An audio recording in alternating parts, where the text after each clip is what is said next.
Welcome to RaceDay Nation. I'm Rob D'Amico alongside Michele Rahal. Thanks for tuning in today. Please spread the word. If you got some friends that are into racing, you can find us on our website, RaceDayNation.com. You can also find us on YouTube. You can find us on Plex, Zumo, streaming live, or I should say streaming on the Racing America channel. So thanks to them. We do appreciate them coming on board. And also our new sponsor, Rhino.co. That's right. Sell fast and list for free at Rhino.co. Great stuff there. They're also doing their local guys racing contest that they got going on. A little sweepstakes gives the local guys some money. So check that out and be sure to log on to Rhino.co. All right, a busy week going on, Michele, and I got some video here that we're going to talk about with the Cup race. We also had the F1 race. I want you to get into that a little bit because we do have some video of Alonso, maybe giving a little hello to his fellow drivers. At 185 miles an hour. That guy is sick. He's still got it, man. He's one of the coolest guys out there. He really is. Consummate pro. Yeah, I love the guy. He's definitely a professional and a statesman, if you will. I know you joke about that online between us, but he is the guy. Yeah, he is the elder statesman who's, he's worth every bit of that. So he's like Nixon in the wilderness. Yeah, he's deserved that. There's no doubt about that. All right, so let me get into this. So this is a little race recap from the Cup race in Atlanta. And the track is very different. It runs like a super speedway. We'll get into that. We're going to talk to Alan Gustafson, Chase Elliott's crew chief. Chase Elliott ended up winning the race, obviously, after winning both stages. But let's run through this race real quick. There's Hendrick, and look at Jeff Gordon hugging it out. They're bros, bro. I love this guy. Gonna buy a drink afterwards? Oh, my gosh. I hope they got a room because that was pretty gnarly there. There's no doubt. I'll tell you what, when they changed the track, you and I both know what Atlanta was like before. Now that they've changed that track, it is much more like Texas or something along those lines because these guys are running really close together and they are really moving each other around. And Crashtain is taking full advantage of that. Ross trying to move everybody in the wrong direction. He is. There's no doubt. Listen, and we can argue this. We'll talk about this later on in the program because I do want to talk about Ross Chastain and where he is, or Ross Crashtain, where he is in his career, and should he stop? Should he back that down a little bit? Should he dial it in a little bit? Back off the aggression? You think he'll ever show up on our show? I don't think so. No, I think he will. I'm working on that actually. All right, go for it, man. We'll see. We'll see. But I will say that this really, Atlanta runs now like a super speedway, like a Daytona or a Talladega, something like that. But it's a 1.5 mile track, side by side. You have to get that arrow push. You got to time your passes, stuff like that. It's really made it an interesting race. I'll be honest with you. I was a little nervous when they said they were going to do that. And so were a lot of drivers because these guys were saying, we love how Atlanta tore up the tires. You had to be a driver to actually run this race. And now I think you still need a little bit of that. But I will say it's leveled the playing field a little bit where anybody can run up towards. I mean, look at LaJoy. LaJoy, that was awesome. He's running up front, and boom, he gets taken out. Yeah, and I got Rick Hendrick talking about that because they provide them with engines, and I'm sure that chassis is built on one of those Hendrick chassis as well. Listen, I've leased engines from these wasn't Hendrick. I think it was RCR. Yes, RCR. ECR, actually. When they tell you B motor, they mean it. It's a damn B motor. It's not what they have. Trust me, it's not. I think I got the W motor. That bad. I'm way down there. All right, we're going to take a break. When we come back, we're going to talk a little F1 because there was some action going on in the F1 series. We got Ferrari back in victory lane at home, at Red Bull's home, if you will. So we're going to get into that. Stick around because it's and we got some video clip of our buddy Alonso just giving I think it was a wave. I think he was trying to say hello. He was like this. It was hilarious. He could use another finger. We'll get into that. He didn't bother. He was chastising him. Chastaining him. Crashtain. All right. It's Michele, Rahal. I'm Rob D'Amico, and we'll be back in a second. Stick around. This is RaceDay Nation. Welcome back to RaceDay Nation. I'm Rob D'Amico alongside Michele Rahal. Michele, where can they find you online? They can find me at Michele Rahal. That's MiCheleRahal on Facebook, or on Instagram at Michele Rahal, MiCheleRahal, and the number 9. You can follow me on Instagram and Facebook and all that stuff at Rob D'Amico. It's ROBDAMICO. And follow along because we're talking racing. I'm talking about hot rod cars, exotic cars, cooking food on my big green egg. I'm kind of a lifestyle guy. That's what I am. But racing's kind of our hobby, so it's in our blood. What lifestyle? That's the question. Well, we haven't figured that out yet, have we? All right. So we were talking F1, and the F1 guys, obviously in Austria for the Austrian GP, and they put on a good show. I was pretty impressed. I was expecting a little more from the Red Bull guys, but I think both big teams had trouble. So they did. They actually did. They had a lot of trouble. These two teams are very evenly matched. I mean, in terms of drivers, Leclerc and Verstappen, these guys have been racing each other since they were 8 years old, and these cars are extremely evenly matched. So if anything goes wrong with either one of those cars, the other guy's going to win. You never can rule out Sainz, and you can never rule out Perez. But both of those guys, Sainz and Perez, are having some really bad luck. And I can guarantee you, after the engine failure that Sainz had, it probably Matteo Binotto, his face is probably whiter than a cockroach in a bakery right now. I mean, they're worried about the reliability of those engines, and Verstappen's worried about just exactly what's going on with his car. Every now and again, he's got problems either with the rear tires or understeer or push, as the NASCAR people call it. Right. He can't stand that. He loves neutral or slight oversteer, but he lost grip on the rear tires, and from that point forward, he couldn't defend. He had the Ferraris all over him.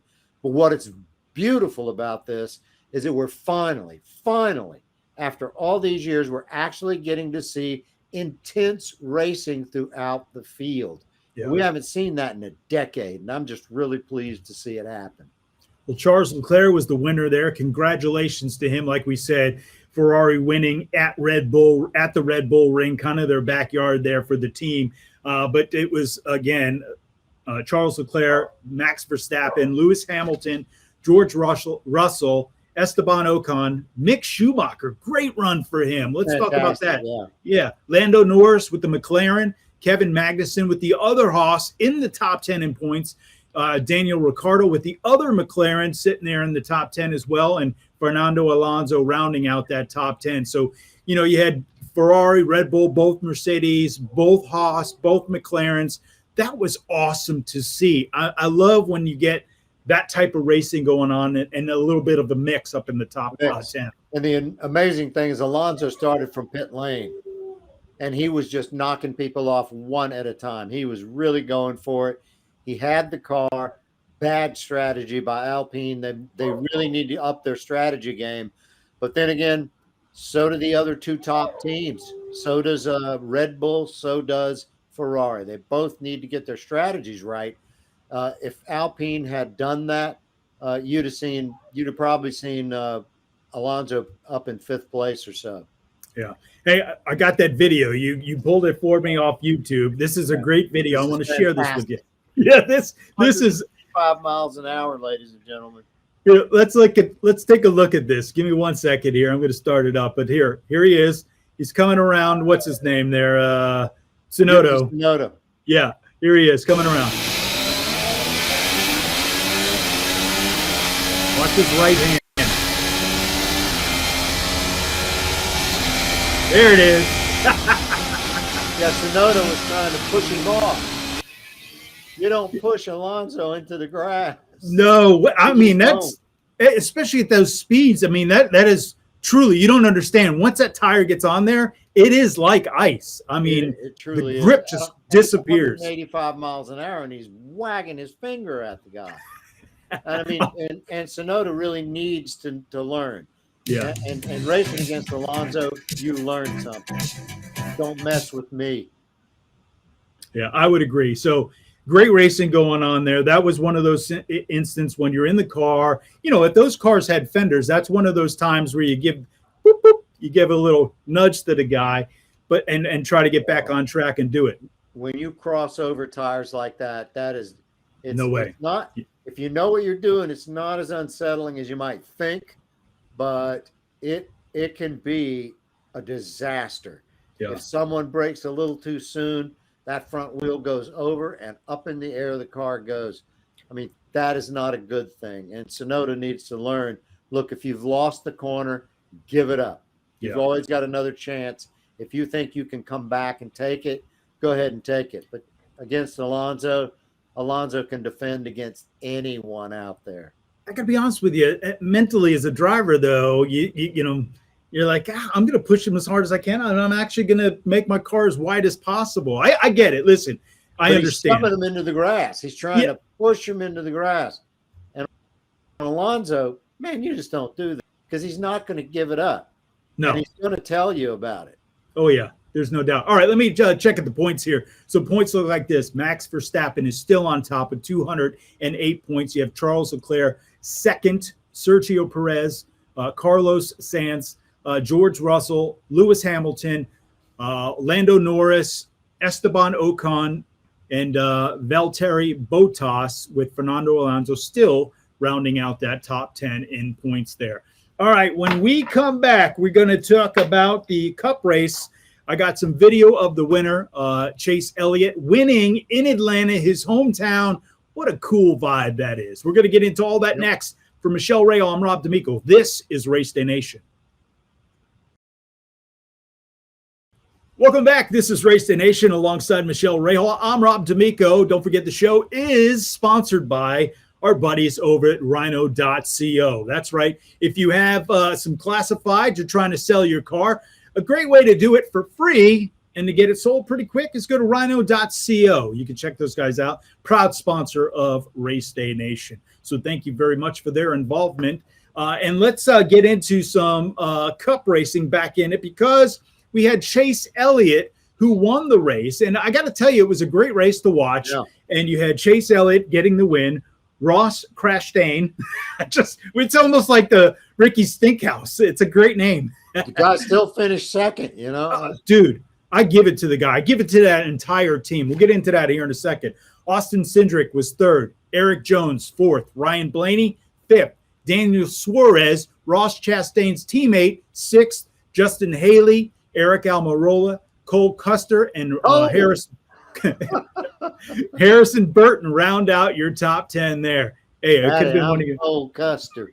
It does sound like right out of the movies, man. It's right out of what the hell was the name of it with Thunder Days of Thunder. Days of Thunder, that's it. I'm getting old, man. I can't remember stuff. I'm Cole Custer.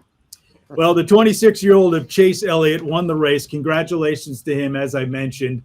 It was just a great run on his part.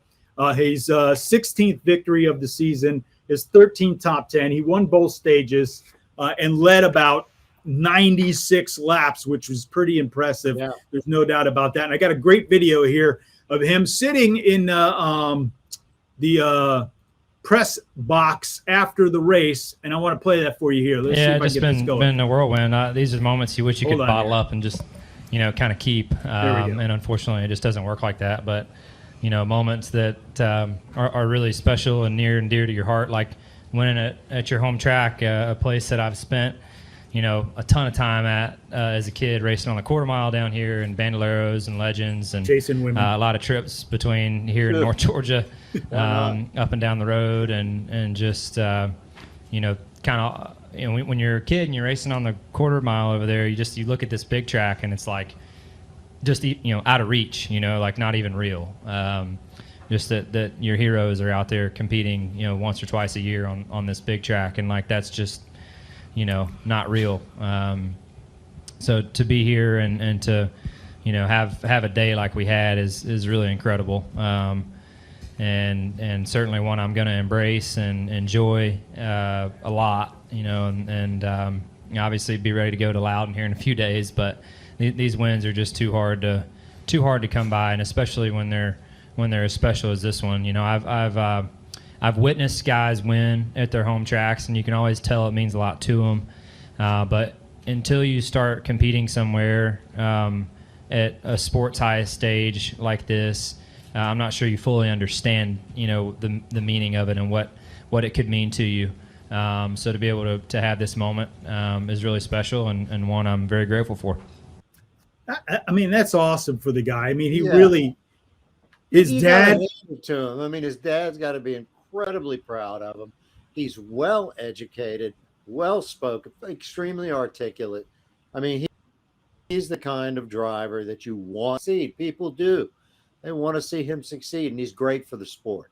So I agree. And, he is a, number one driver.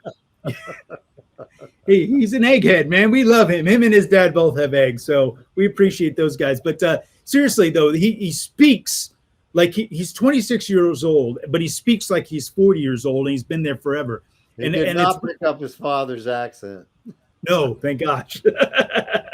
Because we would have a hard time recliner.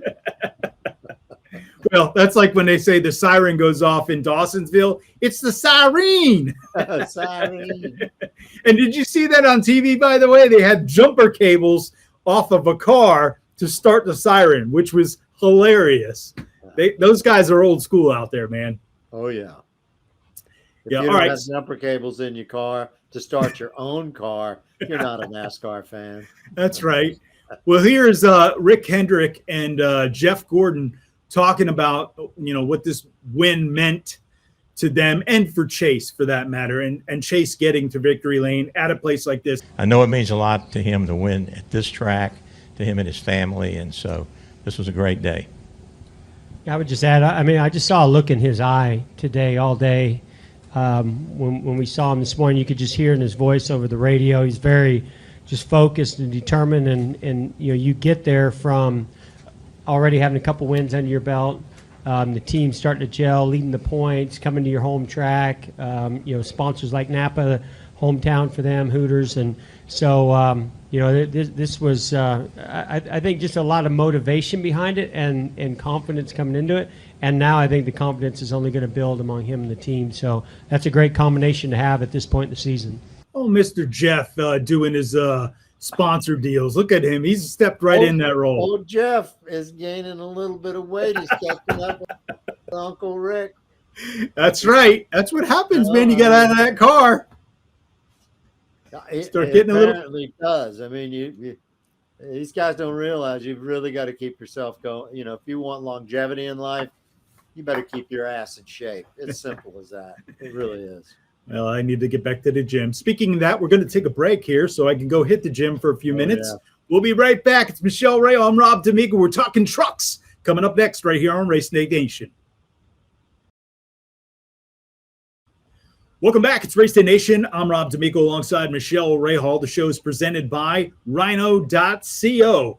That's right. You can check those guys out. Again, it is .co, not the other one. So if you're selling, you can do that very quickly and on our classified section there at Rhino.co. Great stuff. Looking for my Porsche on there, and I haven't found it yet, but I will. Not yet. There are a few Porsches on there. I have checked that out for you. Not the one you're looking for, though. Nope. So we're going to hit your what? Mine's going to be special. It's going to be one that's cheap enough that I can, modify and maybe build the engine myself. Right. Well, so I had this conversation the other day with a guy. These Chevy motors, the LS7s and stuff like that. Blasphemy, man. I know, but can they be put into something like that? That's been done. Yeah, has it? Yeah. But if you really want the pendulum effect, put that weight in the back of a 911 or try to stuff that into one of the Cayman bodied cars. You'd have to go with a really short block, really small displacement V8 to get into the Cayman. Yeah. But on the 911, it's just so much weight. You might as well just spin around like a top because that's what's going to happen. All the weight's in the rear. Yeah.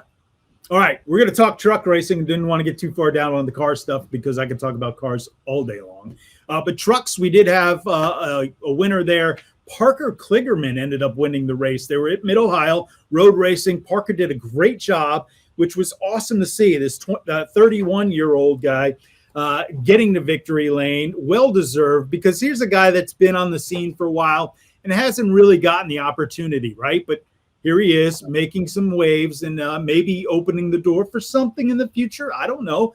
But it was his third victory of his career, his fifth top 10 of the season. He was in the Chevy, the top Chevy, obviously. He did win stage one and led 56 laps. So congratulations to him. Zane Smith, who's your points leader, was second. Carson Hocevar, Stuart Friesen. Then you had Chastain, Christian Eckes, Chandler Smith. What are you laughing at? Stop it. You. What the hell else do you think I'm laughing at? Kraz Gala, Derek Kraus, Colby Howard, and Haley Deegan round out the top 10. No, she did. Well. To lead 51 laps in a truck race, that's saying something too.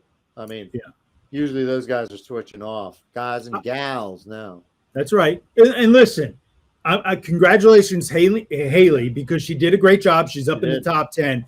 But that girl has to finish like that every single week. If she thinks, or I should say, if her dad thinks she deserves to move up, that's where she needs to be. If you don't come, if you in the lower formulas, lower series, if you don't dominate, don't expect to move up.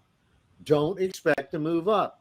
People that have money, they've been able to pop themselves up into a different league, say Xfinity or into the Cup Series, and they fall flat on their face. You need the experience. It's like F2, F3, F2, F1. Simple. Yeah. All right. Let's take a quick look at points here before we take our break. Zane Smith, like I mentioned, 584 points. He's above John Hunter Nemechek, Chandler Smith, and you have the normal guys that have been in this top 10 all the way down to minus 186 points with Matt Kraft in there. So that rounds out. We'll get into some chase, getting into the playoffs and things like that for NASCAR coming up next week. But right now, I just wanted to give you the regular season points. We're going to take a break. We're going to come back. We got some Bernie Ecclestone news. He's at it again, ladies and gentlemen. He's always Plus, in the news. Since we're talking money with Bernie, we're going to talk some budgets in F1 as well. That's all coming up next right here on RaceDay Nation. Stick around. All right, welcome back to RaceDay Nation. I'm Rob D'Amico alongside Michele Rahal. The show is presented by Rhino.cl. Sell fast and list for free at Rhino.co. It's the classifieds right there. Great stuff. We're looking for cars on there as well. So hopefully we can make something happen on there while they're our sponsor of our program. All right, let's see. We were talking about it earlier. Bernie Ecclestone back in the news. Some amazing things going on. Obviously, Bernie was in the news not too long ago for, I think, being arrested for carrying a weapon through an airport, or actually on the plane, I think. So he was arrested there. So the guy's not, listen, I don't want to say he never with Vladimir Putin and God knows what else. The guy's been in the news for years. I mean, he says the wildest things, the craziest things. I'm not sure, but I'm pretty sure at 90-something years old, I think he's 91. He and the young women, for some reason, you're going to have to screw the guy in the ground. And I mean, there's a joke there, and I'm not going near it. No, we can't do that. I think we all got it, though, right? All right, so now what is he in trouble for? This guy is some kind of hidden money or something like that, or their taxes. The British do this all the time. The British are after him because they're saying that he didn't report, income. $479 million worth of income, which is $500 million. And the guy, by the time this pushes through the courts, would be somewhere around 96, 97. He doesn't give a damn. I mean, they're trying to get him on some criminal charges of fraud, but I just don't see it happening. The guy can buy his way out of virtually any situation. And once he's gone, he could care less.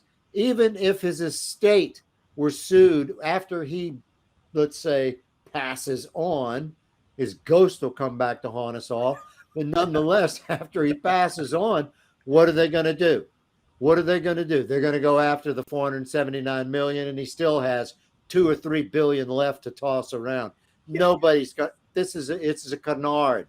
That's what I thought. I thought this was only to have attorneys make money and do all this stuff. Because listen, he can write that check tomorrow. Okay, the tax 275 million, no problem. Here you go. No, I know. But he's got to pay taxes on that and whatever it is, right? So he writes that check. He doesn't miss that money. He's got so much cash. It's pathetic. I mean, well, what they've got him on, what they're trying to get him on is fraud, which of course that's is a true. crime. Yeah. And, if they can make that stick, the guy may not live to make it to court. He's 92 years old. I mean, for the love of God, how long can you go on? He looks pretty good for that age. And again, attributed to the young women that he married.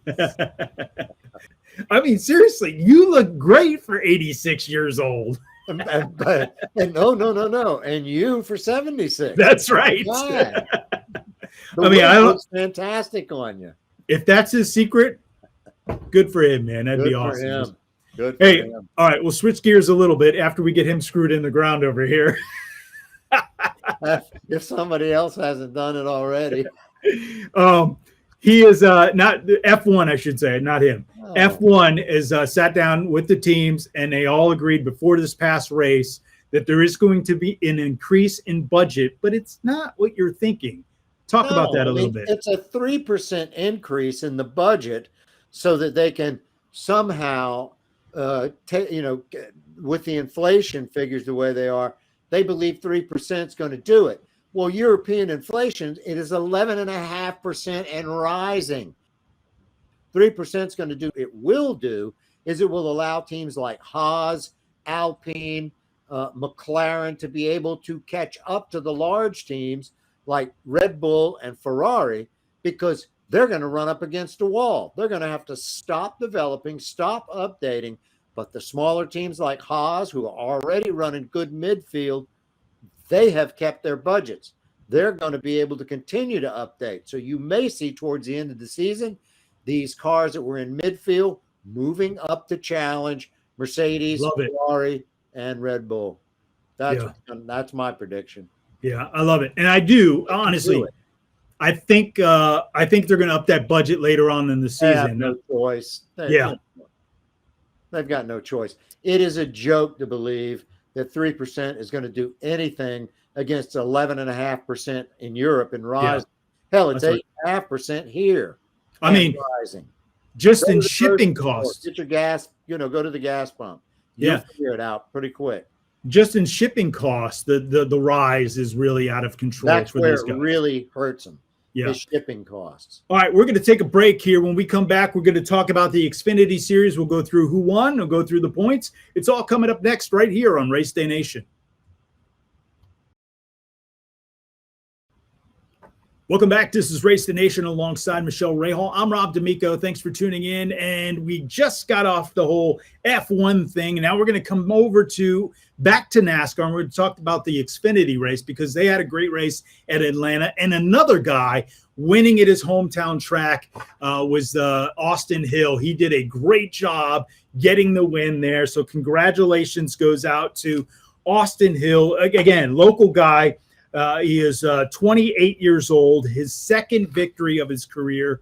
He's in that Chevy. He did win stage 2 and led 73 laps of that race. So pretty impressive for him. Josh Berry was second, and Ryan Truex rounded out the top 3 there. You had a Cup guy in there as well, Tyler Reddick, Daniel Hemrick, Noah Gregston, Justin Allgaier, Landon Castle, Riley Herbst, and A.J. Allmendinger rounding out your top 10.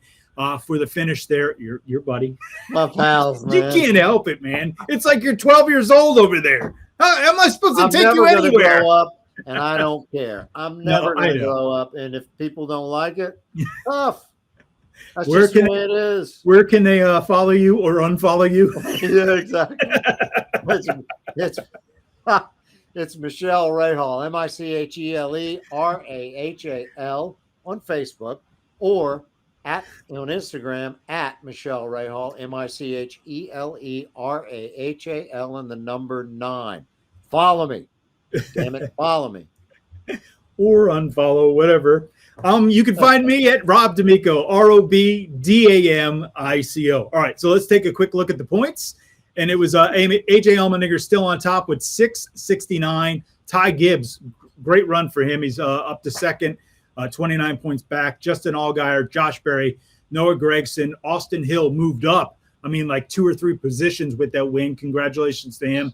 Brandon Jones, Sam Meyer, Riley Herbst, and Daniel Hemrick, the 2 Michelle's favorite guys At least they're together. In the whole wide world. When they come on the show, I'm just going to have to offer a general apology. Yeah, seriously. There's a guy named Michelle making fun of their names. You'll be like, thanks for coming on. I'm going to be back here. Yeah. You guys do the show. All right, we're going to take a break. When we come back, we're going to talk about Mick Schumacher in F1 and Chase Elliott. We're going to hear from a couple of his crew chief and a couple of fans of his. So stick around for that. This is RaceDay Nation. Welcome back to RaceDay Nation. I'm Rob D'Amico alongside Michele Rahal. The show is presented by Rhino.cl. Sell fast and list for free at Rhino.co. The classifieds there, so check those guys out. Appreciate them coming on board. You can see our website with all of our shows on there. We got podcasts from different iRacing, off-road, dirt racing, you name it. It's all up there. RaceDayNation.com. Plus, we got some news feeds pulled in. I almost said nude feeds. Those are much different. But Michelle's, still Michelle's favorites.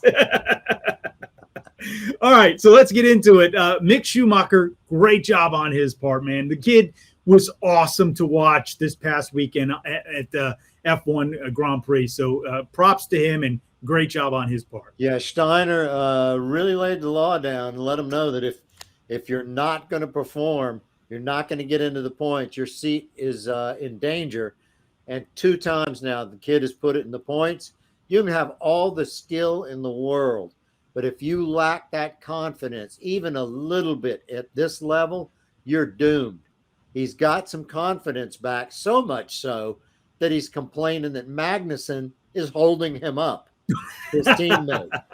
When you start doing that, as long as you don't go overboard, you got to know where those limits are. And if you go over the limit up, breaking the car in half like he did at Monaco. But hats off to the kid. He's coming to the forefront. He's beginning to feel like what it's like to possibly win someday. What about Lando Norris and Daniel Ricciardo, both in the top 10 there? They did a fantastic job. Given the car that they both had bad cars. They both complained just absolute no speed, lack of grip. This track really did a number on everybody's tires, and it showed, especially in the midfield. Towards the front, you had 2 incredible drivers in Leclerc and Verstappen, and with 2 incredible cars. And it was Ferrari that just happened to come out on top this go round. We'll see what happens next time. That's Paul Ricard in France coming up 24th. That's right. You have the next race is the French Grand Prix, so we'll be looking for that. What do you expect for that race, except for great wine and some bread? Exactly what we just saw in the last race. Yeah, you're going to see Verstappen. You're going to see Leclerc. He's in front of his home crowd, or a home crowd. Monaco's his home crowd. Yeah, but he's still, he speaks French, and you're going to see the same. You're going to see these 2 teams, plus you're going to see Mercedes. If Mercedes holds true to form, they're improving. They're getting back on the podiums. You're going to see them as well. But I think you're going to see Leclerc and Verstappen going at it again. Yeah. I mean, seriously. I mean, that's, I think, Whoever what it sets is. the car up right. That's right. Coming up next for IndyCar is Toronto, so we'll be on the lookout for that. And next week also with NASCAR, they will be at New Hampshire. So we'll get those cars out at New Hampshire to see what these guys can put on there. Speaking of guys that have done well, LaJoy, we were talking about earlier about being doing well and running up front. We're going to talk to Rick Hendrick. He's going to talk about the surprise that was there. And if they didn't win, you'd like to see those guys win. That's coming up next. I want you to stick around. This is RaceDay Nation. Welcome back. It's RaceDay Nation. I'm Rob D'Amico alongside Michele Rahal. Check out our website, RaceDayNation.com. You can see all of our shows, our podcast, the audio version, all that stuff. Plus, there's some feeds that we pull in for the latest news and rumors, whether it's F1, IndyCar, IMSA, NASCAR. Got you covered. There's no doubt about that. And also, you can check out one of my other shows is called Cooks in Cars. If you're into exotic cars and cooking on your big green egg, we got you covered there as well. Some fun stuff. There's no doubt about that. This show is presented by Rhino.co. Sell fast and list for free on our classified section there at Rhino.co. Make sure you get that right. All right, Michele, we had some great racing and surprises through the F1 race with Mick Schumacher. McLaren's running up there, doing well. I think some of the bad surprises were with Sergio Perez and Sainz, what they did with their cars. So unfortunate for those guys. But in the NASCAR side of things, you had Corey LaJoie, who ran up front most of the afternoon, late in the afternoon, and was looking to go for that win. But Chase had to do what he did to get that win, and he had to throw a block, which, you know, kind of upset the boss a little bit because they're tied in with that team a little bit. I want to play this clip for you. I was proud. I was excited. And if we couldn't win, I really wanted him to win. We do the motors for him. We share a lot of things with them. And he's a great guy, and I think a whole lot of, you know, Dickerson and those guys. And, you know, that was a Cinderella story. And I would have loved this if we couldn't win. I wanted him to win because he drove a heck of a race and did a heck of a job. He looked as good as anybody in this field out there today. I did like how he went. If we couldn't win, like, okay, if Chase didn't, well, if Kyle could, well, if Alex Bowman didn't win, oh wait, if you know, William Byron didn't win, then Corey LaJoie could win. But I will say, having 20 cars on a team. That's right. But I will say, man, they did it. Chevy had a good run. They did great out there. Corey LaJoie definitely deserves to be where he's at. I mean, he's having a hard time. Listen, he's in the B team. It's like what we talk about in F1. There's an A team and a B team, and you talked about it earlier. You get, yes, they're providing the chassis. Yes, they're providing those engines, but you know it's the B engine. It's not the top ones that are going in the 4-car team at Hendrick Motorsports. Not even close. If anything goes wrong, it's your fault. Yeah, and you still owe the money. Your fault. Yeah, I've been there. Yeah, you talk like you've had some experience with that. Well, we have. I mean, I was the director of the Dana truck team, 2-car team and a 2-truck team, and from RCRs where we got our engines, we had the B motors. Anything went wrong with those B motors, it's your fault. It's always your fault. Yeah. It's never their fault, even though it's a B motor and you know you don't have the best. And then those babies aren't cheap either to lease those engines. So, yeah. And you always say, actually, there was a shot with Corey LaJoie. They had the number 7 team sitting up on the pit wall, and you saw like the guy in the middle was the engineer. He had the Hendrick hat on for the engine department, and everybody else had the other sponsors are. There he was sitting there right in the middle of it all. And they seriously keep an eye on that stuff. They keep track of everything like you're putting in. Yeah. They want to see everything that's going on. And when there is a problem, they're taking that engine and it's going back to make sure that it wasn't anything on their end. They don't care if it was anything on their end. It's your fault. Doesn't matter. You sound like you've been there, buddy. I have. And it's your fault. Yeah. You can make the best case in the world. that you possibly could make. But it's your fault. Let me make a quick distinction. It's your fault. Running the Dana truck team, I'm the guy that put all the pieces together and sort of as an umbrella. Yes, I kind of ran the chess pieces, but the team principal was Bill Marlowe. I remember Bill.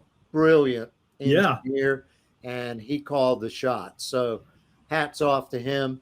But no matter what, and Bill would agree, it's your fault. Always. That's right.